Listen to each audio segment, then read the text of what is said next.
Diolch yn fawr, Tegwen, a diolch yn fawr i'r team. Thank you so much, Tegwen, and thanks to the team at the National Academy who've joined with us as a collaborative research network and have enabled us to reach out to so many people. As we said, my name is Jeremy Griffiths. I work at Bangor University, and it's my privilege to lead the CRN for Leadership and Professional Learning, two areas of practice that have a massive impact on the prospects and the outcomes of all our learners. The CRN is an open network that meets monthly, is for academics and practitioners alike. So if you'd like to come along, please contact me. I'll put my details in the chat a little bit later.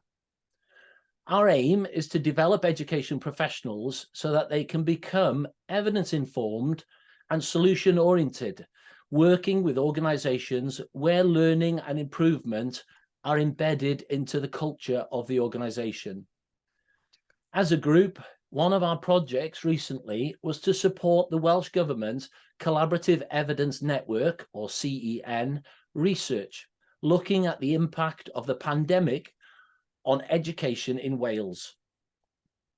Our project looked at the development of the SLO framework and any advantages that may have been derived by leaders in schools where the learning organisation culture was already strong. The project was led by Rhys Coetmore-Jones from Bangor University in collaboration with Kelly at Wrexham University and Matt at the University of South Wales, along with many others from the network.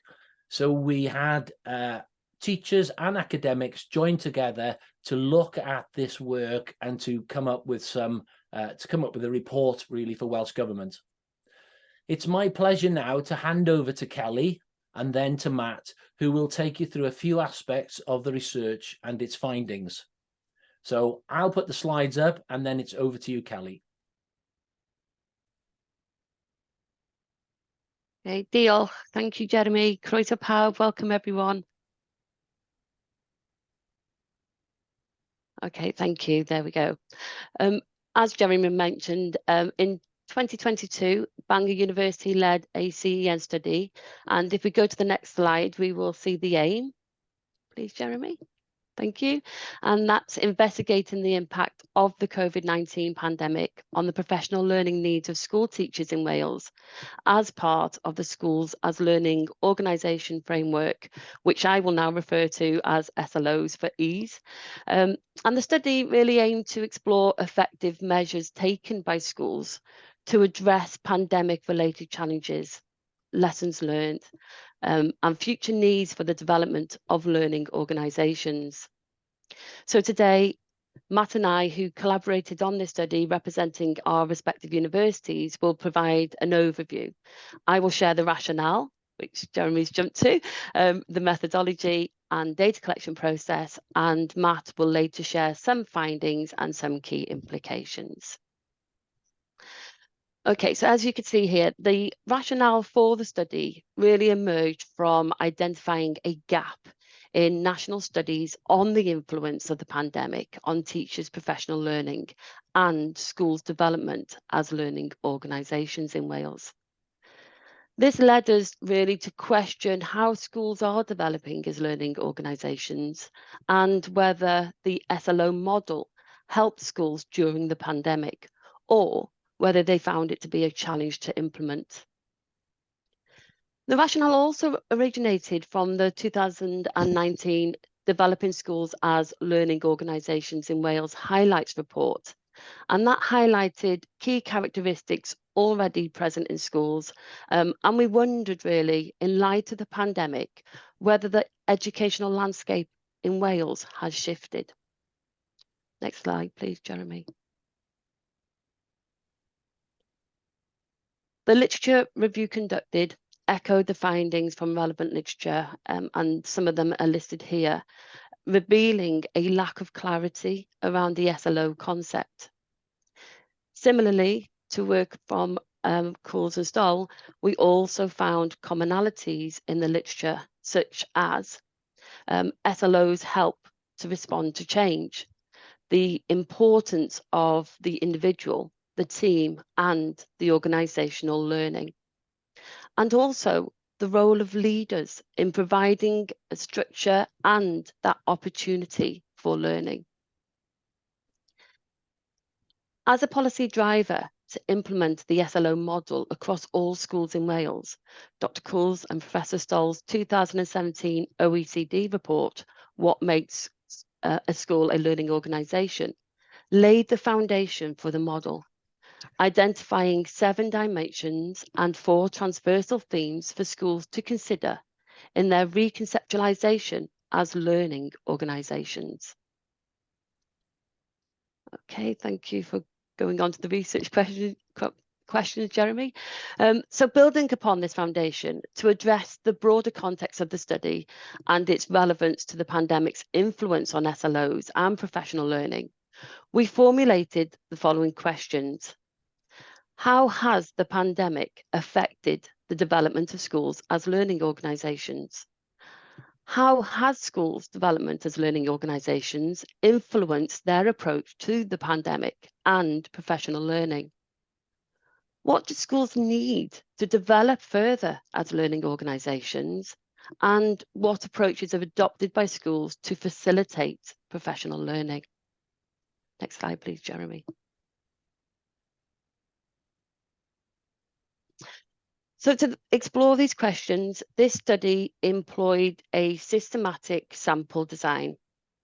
We invited English and Welsh medium, primary, middle, secondary, and special educational needs schools to participate in an online survey. The survey consisted of both closed and open-ended questions to provide that quantitative and qualitative data. Following ethical approval from Bangor University, the survey was then sent to schools by the regional school consortia throughout Wales.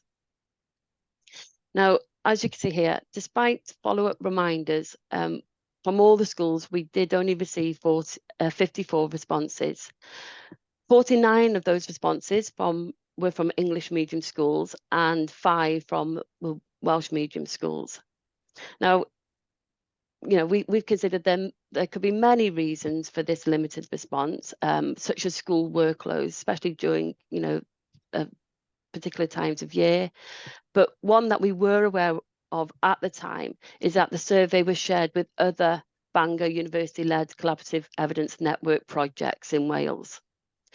However, despite that, the data is approximately representative of the ratio of primary, secondary schools and special educational needs schools in Wales. We undertook statistical analysis and thematic analysis, and rigorous analysis was ensured by independent coding and theme identification by us as researchers. In the thematic analysis, participants' responses within each of the themes also could be linked to the 4 transversal themes that run across the 7 dimensions of the SLO model I mentioned earlier. And these are technology, time, trust, and thinking together. And that's me. So I will now hand over to Matt, who will share some of the findings and also some of the key implications. Matt. Brilliant. Thanks, Kelly. Yeah, so I've just got a few slides now. We're going to go through some of the key findings that came out. I mean, Kelly's emphasised that it's quite a modest survey. You know, we had like between 50 and 60 responses, and as Kelly has alluded to, there were a series of quantitative responses that we elicited from the participants, but also we put in some open questions as well, so they had a chance to elaborate on some of their experiences. So some of the things I'm going to go through on the next few slides are drawn from both the quantitative responses, but also those kind of more detailed elaborations. So we've got a couple of slides coming up with some key findings, and then we've got a slide with some implications, which was relatively straightforward for us, because actually one of the questions towards the end of the survey was basically said to the participants, look, going forward, what do you think ought to be the main kind of priorities at a system level, institutional level, also an individual level? So we kind of directly asked them what they thought the implications would be. So we picked out some of those as well. So I don't think you'll be surprised at any of the things that we came out with the survey. But what we'll try to do in this kind of small presentation is I'll explore some of the kind of the more detailed aspects they were then elaborating on after they picked up these kind of high-level things. So the first one there we've got, again, covers no surprise to anyone. Schools experience challenges facilitating professional learning during the pandemic. And from going through the kind of thematic analysis of the survey responses, what we really had here were kind of variously coded ways in which participants were saying that, you know, in all honesty, the straightforward kind of functional priorities of maintaining the school as any kind of organisation that was, you know, working and viable, especially in the first lockdown, tended to perhaps crowd out some of the other activities that they had been used to doing in the run up to the pandemic. And obviously, that's no surprise to anyone. They took particular references to the kind of immediate decreasing kind of face-to-face opportunities and that kind of face-to-face proximity that had perhaps buttressed a significant proportion of their professional learning pre-pandemic, and then were kind of immediately placed under stress by not just the first big lockdown, but also in the questionnaire we asked them about the second one that went into 2021 as well. So things like, you know, where schools have done an awful lot of professional learning, which is around peer observation or triad inquiries, all that kind of things, you know, immediately those things were either crowded out because they had what were perceived to be more kind of immediate things to do to keep the organisation going, or because the way they'd set those up over time, quite understandably, had been based on that kind of face-to-face proximity, which wasn't allowed in either the first or the second lockdown. So those are the kind of the challenges. And in the report, we've got obviously some more detailed aspects of those, but that's kind of the key take home there. And then leading on from that, again, unsurprisingly, a broader range of professional learning activities were trialled during the pandemic. And so, again, within their more kind of qualitative responses as part of the survey, you know, people reported being more inventive, not just themselves, but on behalf of their organisations and their colleagues, more inventive, more creative, you know, quite quickly searching out different modes of professional learning, either on individual level or more commonly on institutional level, because when we set up the questionnaire, the survey, we were asking people to reflect upon their experience of their institution as a whole. So we were trying to get them to elicit that kind of organisational level response. Yeah, but people kind of, you know, quickly identified over the course of the first lockdown and then the second lockdown, different modes of professional learning to overcome, I suppose, the challenges that they experienced, the referenced in bullet point 1 there. So a broader range of professional learning activities were trialled during the pandemic. And then, of course, as part of the survey, we asked them to consider, well, how many of those has your school kept going with, you know, as time has run out? Because remember, the time for this survey was spring 2022. So we kind of got the key lockdown behind us then. And of course, in their qualitative responses, respondents were saying, well, you know, we've experimented with a greater range of things, and now plenty of those we're prepared and interested and engaged in keeping going forward. That crops up on the final slide in a minute. And then again, you know, Kelly's mentioned the kind of those 4 transversal themes. Unsurprisingly, technology was one of the transversal themes, isn't it? Perceived as strongly influential on learning organisational development. But some of the detail provided by the participants in their kind of qualitative responses adds a bit of kind of flesh to this. So people were talking about the role of technology in, you know, speeding up, accelerating that kind of hybrid cluster working, which was necessitated by the lockdowns, but technology facilitated there. And you know, it's again, it's unsurprising. It's been like, you know, if I track back 3.5 years, I'd never used Zoom, and you know, so it's interesting to go back to the survey results and remind that, you know, the ways of working pre-March 2020 were really quite different. But schools were reporting that, you know, our respondents to our survey, that they identified technology as you know, a real kind of enabler in their learning organisation development across the 2 key years of the pandemic. On the next slide, that's great, thanks Jeremy. We've got some more key findings. So again, across the survey, and just to re-emphasise, it's a modest survey, you know, 54. So, you know, we've got to kind of keep keep reminding ourselves of that. But across the survey, relatively widespread perception that staff became more proactive in accessing professional learning during the pandemic. And we haven't got time to go into all the nuanced details here, but in the kind of the data, the qualitative data that came out of the survey, I remember, and people were being asked to talk about their whole organisation, so their whole school, so they had that kind of overview. But you know, many participants talked about how their sense was that their staff took on a kind of an increased sense of agency in terms of accessing professional learning, partly enabled by that technology we've just been talking about. So many more professional learning opportunities were opening up across the period of the pandemic. But staff felt empowered. And again, some people mentioned that for some staff, there were flexibilities in terms of time as a resource that actually, you know, momentarily for the period of the pandemic also enabled them to pick up in a more kind of proactive and you know, self-generating way some professional learning opportunities. And again, that was something that the participants were obviously very enthusiastic about and were keen to see carrying forward into the future.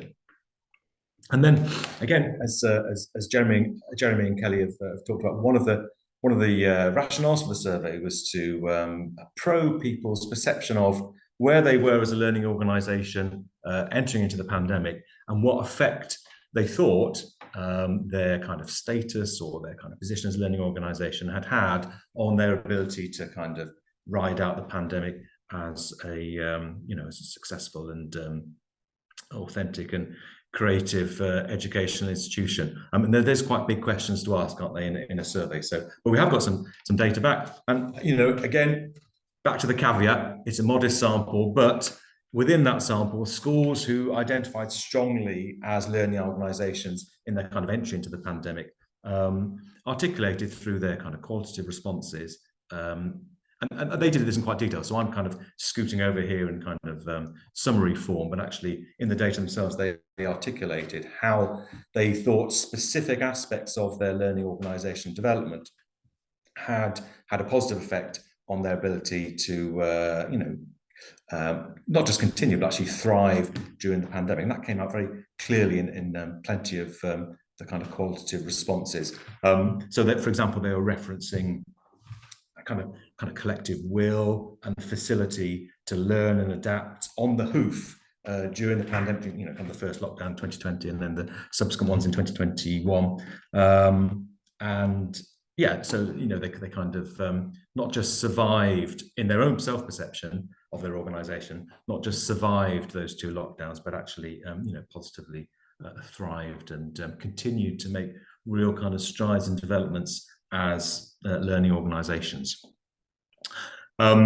So that's it, right? Thanks, Jeremy. Some key implications. Now, again, bearing in mind, we did actually say to a couple of questions towards the end of the survey, did say basically, you know, from your recollections, perceptions now, what do you think should be the priorities for the system going forward? So it was kind of a direct question, so not too difficult to, you know, gather some data here. So four key implications. People talked about obviously wanting to harness, consolidate that breadth of professional learning modes, which they'd explored through kind of happenstance during the pandemic, but now we're very keen to, well, so they consolidate and further develop. So a bit of a kind of a renaissance, if you like, in terms of the variety of different professional learning modes. People were kind of enthused and engaged and excited by that, I guess, that came out of the survey. But remembering again, this is spring 2022 when we were asking them, so it's good 18 months ago. So whether that enthusiasm is still there out in the system, we can't tell, but this is a snapshot from spring 2022. They also talked about wanting resourcing for those kind of lateral networks that blend online and face-to-face connections that we picked up a couple of slides ago that have been developed during the pandemic, or probably were in evidence before there, but have been kind of accelerated by the pandemic. But you know, where those lateral networks were found to be useful across organisations, across school clusters, people talked about before the pandemic, they relied on, wholly face-to-face cluster meetings, but now their work was much more kind of dynamic and much more flexible, and they wanted to see that further resourced by the system, which I guess is kind of a natural aspiration, really. Onto the third one there, exploring new ways of dedicating time to professional learning. To be honest, I was at a conference a couple of months ago, and the very first presentation I went to, there were some Australian researchers, and one of the things they said was they didn't believe you could research any aspect of educational professional practice and not find out that one of the key findings is that more time is required to do anything.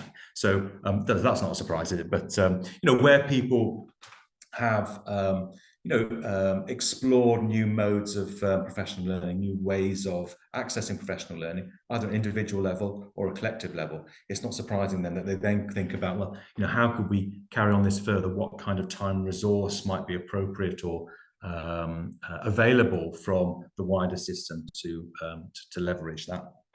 And then finally, it came out of probably a minority of responses, but enough to be noticeable across the 50 plus responses.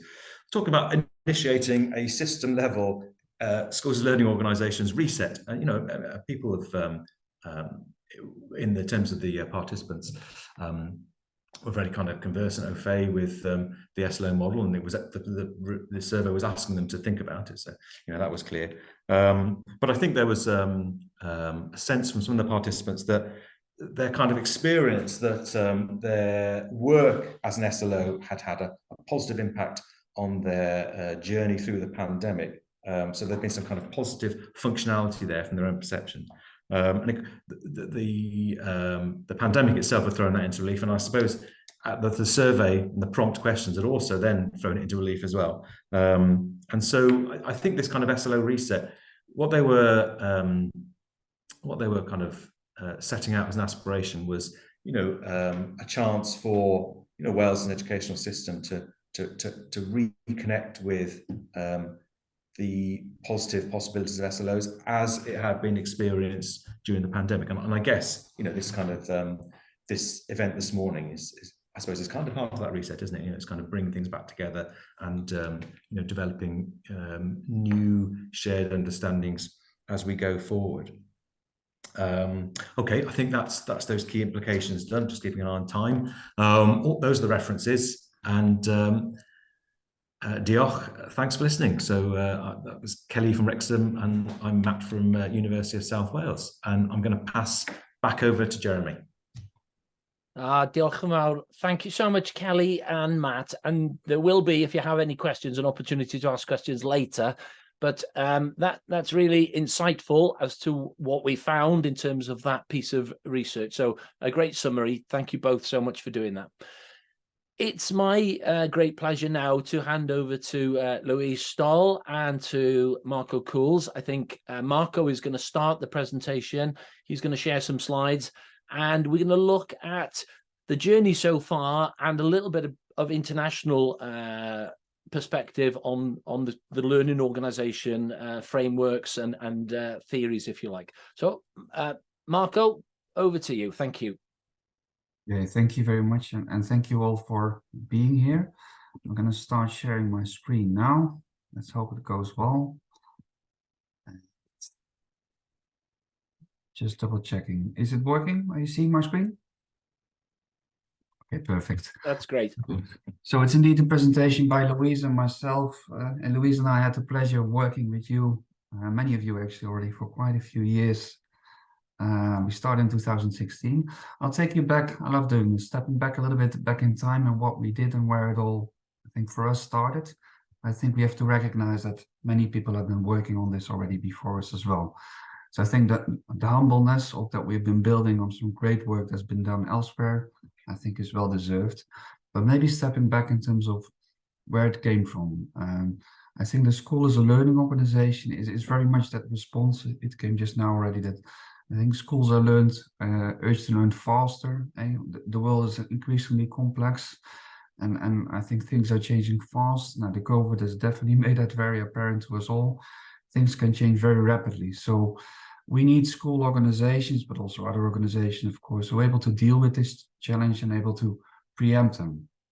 And I think that drive, which was already there, we're seeing in many schools, became much more apparent, I think, in the last decades, and particularly now with the COVID, I think. That said, what we do see, and this is research shown from many countries, of course, that the education sector, but possibly the public sector at large, doesn't always have a good reputation of innovating itself. And even if they do, it's also for keeping the innovation sustainable. I think that's an important element. We just went through quite a shock, I think, as a world in terms of the COVID experience. All these investments and the great energy being devoted to developing schools as learning organizations, do we indeed see that they're able to sustain? And I think we're seeing some quite encouraging findings from quite a few countries around the world. I think it's so far quite anecdotal. I think you're one of the countries that looked at it more in depth, but we do see indeed that an organization like the school as a learning organization does indeed seem to be able to deal better with the changing environment. There was some of the assumptions there, and the innovations, the internal management.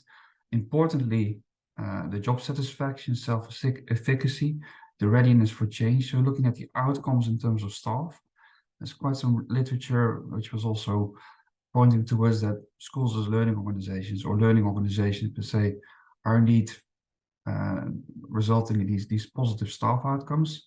As did we, of course, see that importantly, there's also, of course, the link between schools as learning organization and student outcomes. This is an area of further research, though. So I think the journey really came from that questions, from what kind of organization do we want to have that's more flexible and able to adapt, recognizing that many school systems were built 100 years ago, and many of them in countries were still structured in quite a traditional way. This actually started us in the journey. And when I say started us in the journey, it was really in 2016 where I was asking actually at the OECD, so what is this school as a learning organization now? Asking several of my colleagues who've been working in this field, even asking our director, Andreas Schleicher, who you might, some of you might know, asking him, so what is the school as a learning organization? And I got a very smart answer, which basically made it clear to me that he doesn't really know. It was a vague concept. I think the interpretations vary, let's say it like that. He, of course, captured many of the good elements of it in this regard, but clearly there was scope for further firming up. What are we now talking about? Because we saw it coming up in many policy documents, and from different countries around the world. We saw it in, I think, what was it, in Norway we saw it, I think we saw it in Ireland, in the Netherlands, in Latvia, I can go on. But it was really the question, so what are we now talking about? Because this could really be a powerful concept potentially to help schools look towards something to further develop and drive towards. So that started the thinking. So it was really an effort from our side to start coming with an integrated model of a school as a learning organization. We started a multidisciplinary literature review. I think Louise and I have been working in the end, it was more than a year at least, I think maybe 18 months. We went really deep into the literature, going into the school of factors in the literature, the school improvement literature, to the organizational learning literature. We just went for the whole spread to really find out, so what are now basically the key characteristics of a school as a learning organization, trying to build deliberate bridges between related literature. For example, at the OECD, I had the pleasure of working on a project around innovative learning environments. There's much of the conceptual overlap in there as well. Actually, that's where I know Louise from. So we started with this literature review. We came up with a model, but then we thought it's also important to really be humble and let's bring in a network of international experts and help us further refine this model. Now that resulted in the paper that Louise and I released in, I think it was 2016, that we then made into this nice glossy brochure, which I think is actually very well read around the world, and people are really been using it to take it forward. So that was kind of where we were at the time. This was, let's say, 2017. One of our experts, importantly, was Graham Donaldson, who many of you will know, who at the time was working on with the Welsh government around the curriculum, and the curriculum which basically was going through a full assessment. He was working on, he said, like, Marco, the concept that we've just been talking about, this was literally this workshop that I was just saying, where we were, I think in a day or two, really unpacking the model. He said, this fits perfectly in the discussion which I'm having with the Welsh government and some of the professionals at the school level, we've been talking about schools as learning organization, but we haven't conceptualized it. Now, I had the pleasure of having worked in Wales already in 2014, and then this report on the Welsh education reform journey 2017 as well. So the connections were there, but you could see almost like the stars were aligned for having a conceptual model and then seeing how that could be taken forward, I think, in the Welsh context. And the Welsh government was just also redeveloping their education wheels, our national mission. So that's why we came together, and we got the invitation from Welsh government to really work with the government, but also with the inspectorate. Most importantly, arguably also from the school level. We had a network of experts from the field where we were able to further take forward this, let's say, our conceptual model and take it forward to the Welsh context. I'll stop here because this is where Louise is taking over.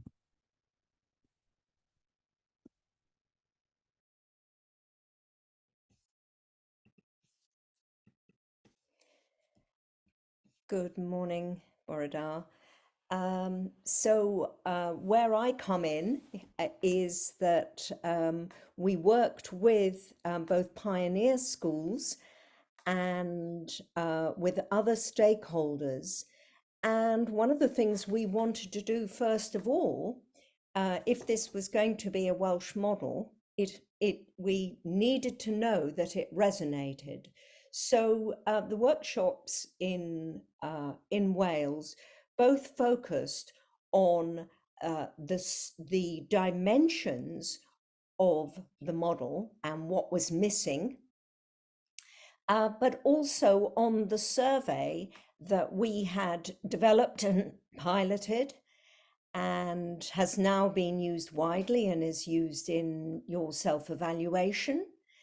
And you can see we had several workshops where we would go back and forth to make sure that this was something that was for Wales. And I think perhaps most significantly, the shift from generic student learning in the middle to your 4 purposes, that this is a school as a learning organization in service of preparing children and young people for their future through your 4 purposes of the curriculum.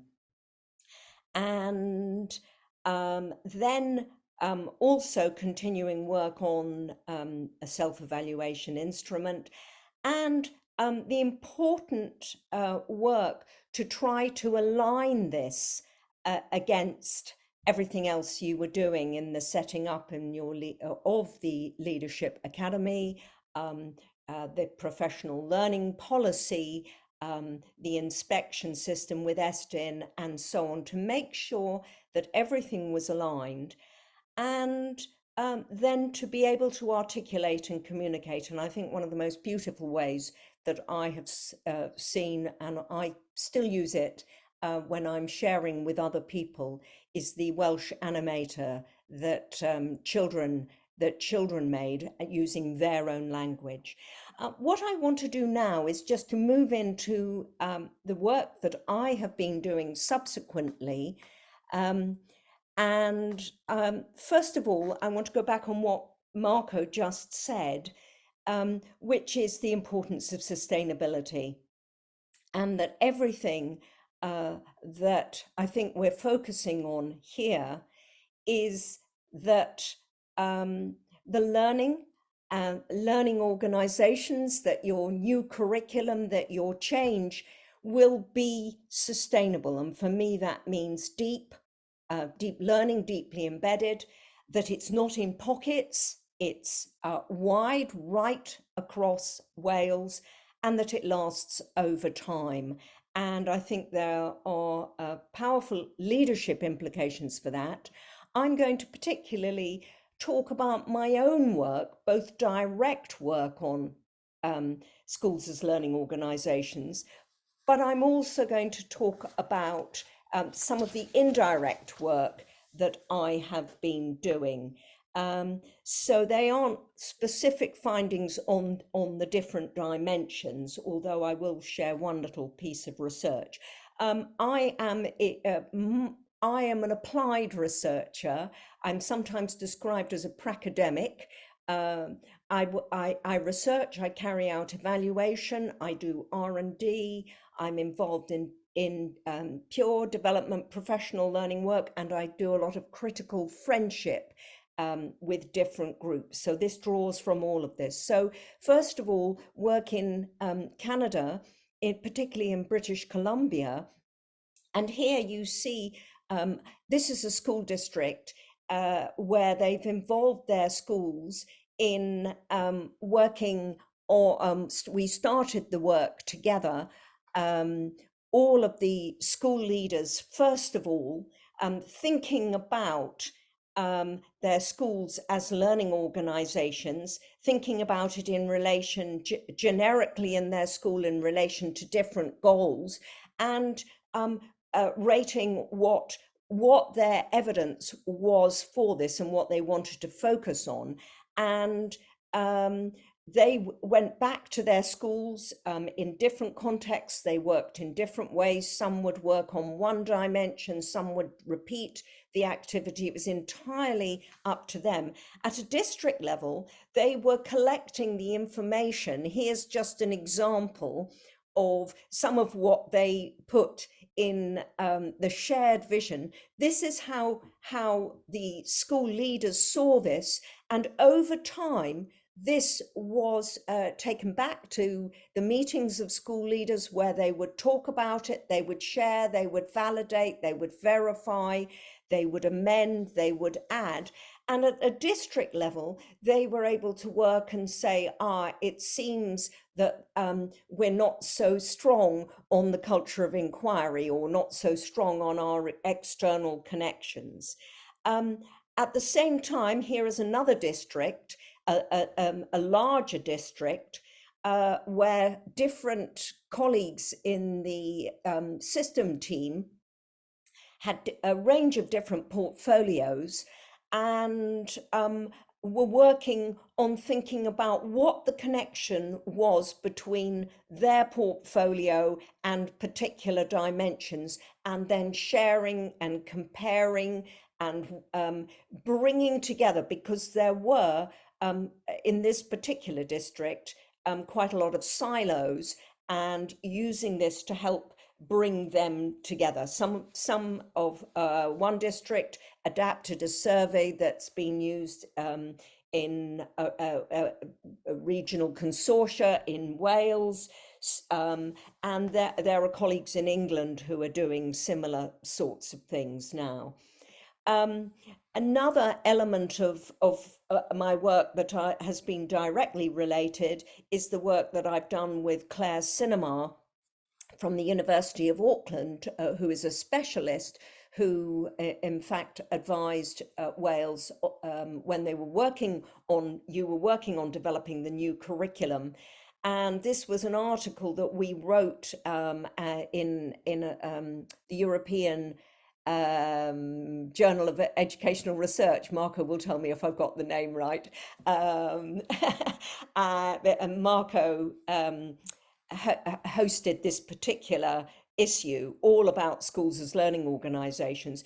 But we were looking at how schools as learning organizations can help schools think through how you face schools and systems, how you face the challenges of just surface rather than depth in terms of curriculum, because you know that everybody wants it fast, but actually you're working at a slower pace, and spread, whether it's widely spread and reaching the pupils. And the different learning challenges of commitment, knowing what to do, what the curriculum changes are about, understanding how to go about it, and being able to do this, the skills. So that's been another piece. Happy to answer questions about that and send the reference. A third area for me, a lockdown project, is something that has been, I'd been cogitating on this for a very long time, and lockdown enabled me to think more about the language that we use in a publication. I've updated this now for an organization in Spain. But looking at the research on how leaders really, in terms of the culture, how important language is, and how leaders have special potential to shape language and its rules, and noticing some differences. And I think one of them is the decision in Wales to really focus on talking about realizing change rather necessarily than implementing, and your co-construction and co-creation. For me, and I have to say, and I say in the paper, that I much admire many of the people who have spent many years researching and studying topics like instruction, instructional leadership, or implementation. But when we think about the words, for example, pedagogy, paidos, child, and agogos, leader, I think that it's very important to think about the different kinds of language that we're using. Moving swiftly on now to some of my work, which may not directly have been focusing on schools as learning organizations, but is very closely related. One thing that I have been doing is I've been spending quite a bit of time evaluating leadership development. And this was from a couple of years ago also in British Columbia, at the University of British Columbia. I'm currently evaluating another leadership development that goes beyond our professional qualifications. These are ones that are trying to say that they are transformative. And this one focuses, Tegwin talked about inquiry in her introduction, and this very much focuses on inquiry. And these were the elements that came through for us. I think most of them are pretty obvious. The inspirational stories were from leaders, including Indigenous leaders and leaders elsewhere, inside and outside education, who were talking about stories of change, of what they were doing. The work in this particular program, we found that it really pushed the participants to probe their inquiry, to reflect more deeply. It challenged their assumptions, sometimes even triggered. They talked about paradigm shifts, taking a much broader perspective, forced them into action. Interestingly, and coming through very strongly from the other one I'm doing now, demanding and giving courage and confidence, and stimulating an even greater passion for learning. And what we found was some of the districts that were involved, and there were school leaders and district leaders, including the superintendents, the directors of districts, that they were developing learning organization frameworks, they were carrying out district inquiries, they were changing their traditional assessment practices, they were redesigning Indigenous student learning, and so on. And related to that, I have worked with the British Columbia School Superintendents Association, where they have been developing leadership competencies for system leaders. And I find this really interesting. And they asked me to work with them partly because of my work on learning organizations. They wanted this to filter in so here, right, the future of all children, they're thinking a more just and sustainable society. So they are really hooking in to the sorts of outcomes, and they have this in the British Columbia curriculum anyway, their provincial curriculum, that is like your four purposes. But you see that right at system level, they are trying to embed that culture of curiosity and inquiry, as well as supporting and nurturing self and others and growth and development through really intentional alignment of structures, so very much like Wales, with the vision for learning, and deep knowledge of individual contexts, both within and of the changing context outside. And again, importantly, co-created. This is not intended to be an evaluative framework. It's intended for leadership development, and it's not linear. It looks linear, but the explanation here with the Indigenous design is very much that it's all working in service of the future of children on a continuum. Very briefly, I have been part of an evaluation team of our school's partnership programme in England, and I put this in because I'm thinking about the networking, and I know that your schools and heard that, you know, prior to the pandemic, there was a lot of networking. In my own research in one of the districts, I also found during the pandemic that the networking was stalling, and work on learning organizations somewhat stalling, although pivoting the vision in order to focus on what was important at the time. But here, particularly the professional learning for reviewers, and because this is a program of self-evaluation, peer review, and school-to-school support, that the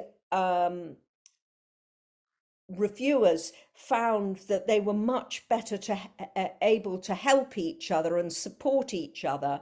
And similarly, there were middle leaders and sometimes teachers, as well as senior leaders, who were working with other schools. And I think that there is potential in terms of leadership for greater development at the middle leadership level to support in other schools. Finally, I spent a lot of my time developing research-informed professional learning resources. I've been doing this for 15 plus years, and you can see the principles that I'm working to on the left-hand side. Always working in as academics in partnership with school leaders, with teachers, with organizations working with practitioners, co-creating, developed on theories of change. I will share that with you in the next slide. And the idea being that people will be able to self-facilitate, but that they are also focused on agency. And in fact, here, the most recent Activate with my colleague, James Mannion and others. And James, I know, has been working with you on a project on making change stick, on implementation science. So that's very much about self-regulated learning. And the creative thinking playbook, which I will talk about, is also very much thinking about how we ourselves become creative thinkers and self-regulated learners. So we use both content knowledge and process professional learning knowledge. And the last point I'll come back to in a moment. Here is our theory of change for Activate, for self-regulated learners as pupils working with the end in mind. That means that we need both teachers and school leaders. Those challenges that we talked about in the paper with Claire Sinema, belief, knowledge, understanding, practice, and modeling. And therefore our theory of change is around what we needed to do to create the Activate cards. For me, the heart of this is another term, language. For me, I use the term knowledge animation. And I have been working on this for some time in terms, and I can talk more in questions if people want that, but the idea is that I don't animate.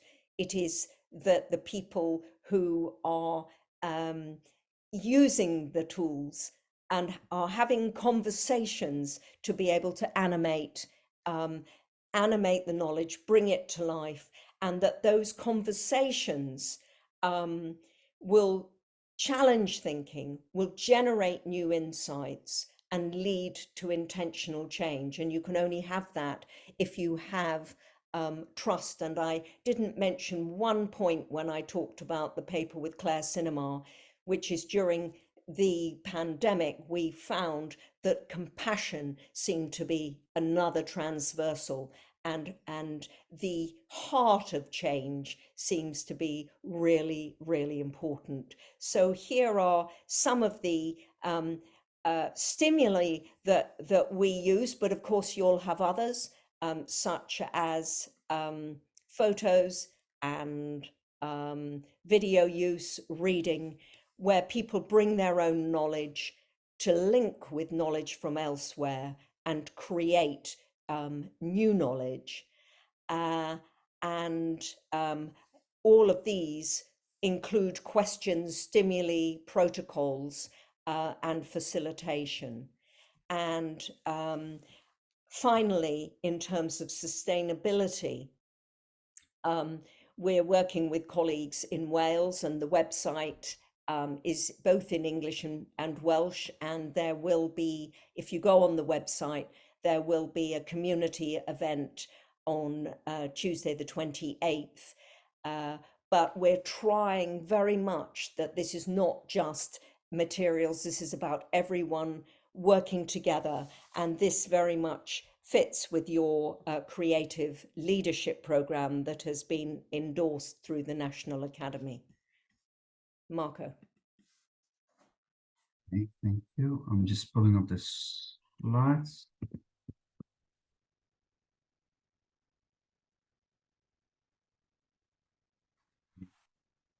Double checking. You can see the slides, Jeremy?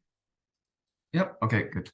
Okay, so I think briefly in terms of the school's learning organization, also in our work. So I work, as you know, at the OECD. And as said, we saw this concept coming up in quite a few countries some few years ago, but it's still very much alive. And it's almost like it's picking up more interesting countries. It comes up in many more policy documents.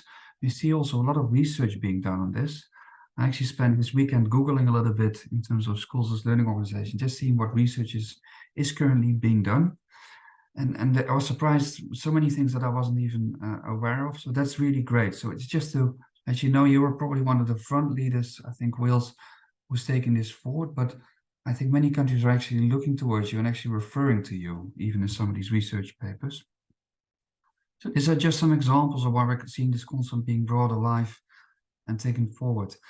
One example, for example, for Finland, what you see over there, slightly different wording, schools as learning communities. But if you read through the policy documents, I think we're very much talking about schools as learning organizations. Interestingly, as part of their curriculum reform. So like yourselves, they really saw the school as a learning organization as a model to support the implementation of a new curriculum. So Finland is, of course, one of the countries that we know with quite a similar curriculum and quite an what we call 21st century learning curriculum, what are now taking forward. So very much you're alone thinking in terms of therefore advancing the curriculum. Louise and I have also been on the side a little bit involved with some study being done by some Italian colleagues from the research universities over there. They're working on schools as learning organization. I think we're going to get an update on this research quite soon as well. It's quite interesting to see how Louise and myself or separately being continuously involved and asked to give feedback on research, help and just spar with researchers, but importantly also with practitioners, which I think is great. For myself, I tend to work mostly with policy people currently, and my job, of course, but you clearly see that research community is also reaching out to some of the work that we've been doing. So quite often we're actually referring to the work that you're doing. So like this is a system to look towards and how they've taken it forward, some of the resources that you've been developing. I think that's definitely inspiring a lot of countries. And I think also the work in, see another paper from Greece, which is taking this forward. Latvia is an example which I'm currently working in quite a lot, actually. It's very interesting. Similar like the Finnish example. Again, the schools are learning organizations being considered as a concept to develop, because they're in the process of it, to support the curriculum development process. They went towards, let's say, competency-based curriculum, from quite standard-based towards competency-based, and they're, like yourselves, are really seeing this as empowering. Also been involved in several initiatives and quite a lot of pieces of research in the Netherlands, very interestingly. The city of Amsterdam, for example, had a quite substantial capacity development program where they were giving master classes to groups of schools. And actually the development of the model that we actually were discussing from Wales, taking that forward into the Dutch context a bit. We also set out a survey, and very interesting, the discussion, the professional dialogue, which we had with colleagues from Wales a few years ago, working with school leaders, starting with the survey, Louise. I remember that some of the school leaders were a little bit skeptical, sometimes like, no, we got this really well done in our schools, and okay, let's add out the survey. Coming back a week later, and actually they were really surprised, pleasantly surprised, that some areas were indeed strong. But for example, the cultures of inquiry, which is coming out, and I remember it with this one school, of being an area of particular concern. So that really started that change dialogue in the school. So it's not just research and capacity development that really inspired that dialogue at the school level. They set out a quite substantial plan for improvement and how to further strengthen several dimensions in terms of how they develop as learning organizations. So it's great to see how such a model, but then also practical application of a tool can really be used to inspire that dialogue and professional development. This example of this program in Amsterdam is actually now being taken forward as part of a very large initiative in the Netherlands. I think we're talking many, many millions. But basically, the concept of the school as a learning organization is taken forward as, let's say, the key driver and the key engine, or almost a condition for seeing change, sustainable change in the classroom happen. I'll move forward. In September, I was invited to a very interesting discussion around the eTwinning schools project, which, as some of you might know, is quite a huge initiative supported by the EU, I think already for many years. I think we're talking more than a decade. They also have developed a framework around what is basically the conceptualization of an eTwinning school. And they'll, for several years, already had that learning organizations. I highlighted it there as part of that framework. I was invited to help them, I think it was in September, yes, help them with quite a few people think about how to further strengthen that conceptualization of their eTwinning model. So whether to increase and make it stronger or a separate dimension. I think it's very interesting to see that also at this, let's say, multilateral level. And the concept of a learning organization has definitely been taken forward. And as you might, if you do a quick Google, there's also the EU has actually taken this forward as part of their, this is 2020 training work. There's a paper on this. So it's even inspired already some of the, let's say, the multilateral work, which came back now again with eTwinning. I again suggested that they look a little bit further also to the work that you've been doing also in terms of the leadership. But very interesting work to see how this has been taken forward. And this is going to have quite a big influence because I think we're talking about 16 or 17 countries that are a part of the e-training project. This is another example which is very, it's almost to say almost very personal. A colleague of mine who just was part of my team at the OECD, who just left this summer, going back to Ireland to finish his PhD and actually work as a consultant, is now working, I think, with the colleagues from Bangor University as well, and with Ireland, really trying to do this multi-country research, looking at the Welsh context, but also in terms of the Irish context, and seeing, seeing to what extent schools have developed as learning organizations, what are the enablers, what can we learn from that. I think this is a really good example. I think there's strong connections between Wales and I think the Irish and Ireland anyway, but this is kind of a new initiative which is coming up, and I think it's great to see that Bangor is part of that. And it very much also resonates, I think, for the Irish context. So this Ireland is a typical example where the Schools of a Learning organization has been resonating in policy documents for several years, but particularly, and we saw this as a big jump almost to say, the school self-evaluation guidance that was released, I think a new document, I think it was last year.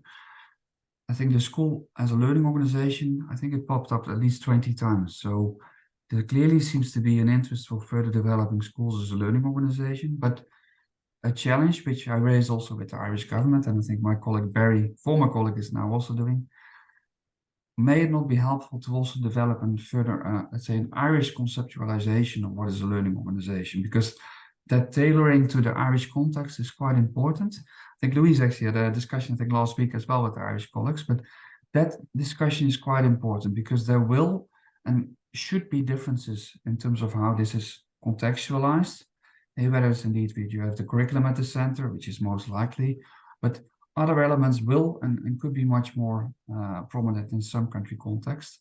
And that's very interesting as well, where sometimes as the OECD as well, we've been asked to give guidance in terms of how to potentially contextualize some of these models in existing frameworks, which could be, for example, a self-evaluation framework. Latvia is an example, which has taken the School as a Learning organization as part of their self-evaluation framework. We were not involved in that exercise at the time, but these are typical exercises where indeed you see the influence of the model. I'm showing you a slide here, which is far too theoretical and it's actually already advanced a bit.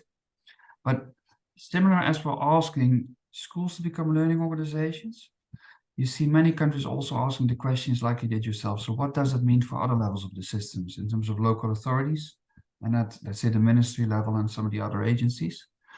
And it resonates with what Louise was also saying, working at the district level.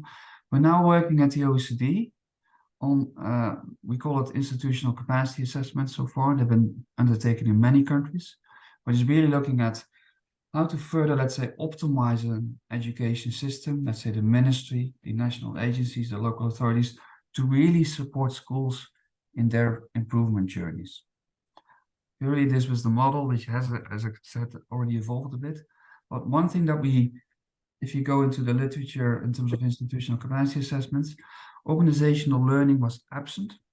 And the emphasis on collaboration and the sharing of information, I think the culture of inquiry, these kind of concepts are quite absent. So on the OECD side, we're really trying to now strengthen this conceptualization, and we're actually trialing this in Latvia right now, because similar like yourselves, Latvia wants its schools to is encouraging its schools to become learning organizations. This is in the process of developing a model.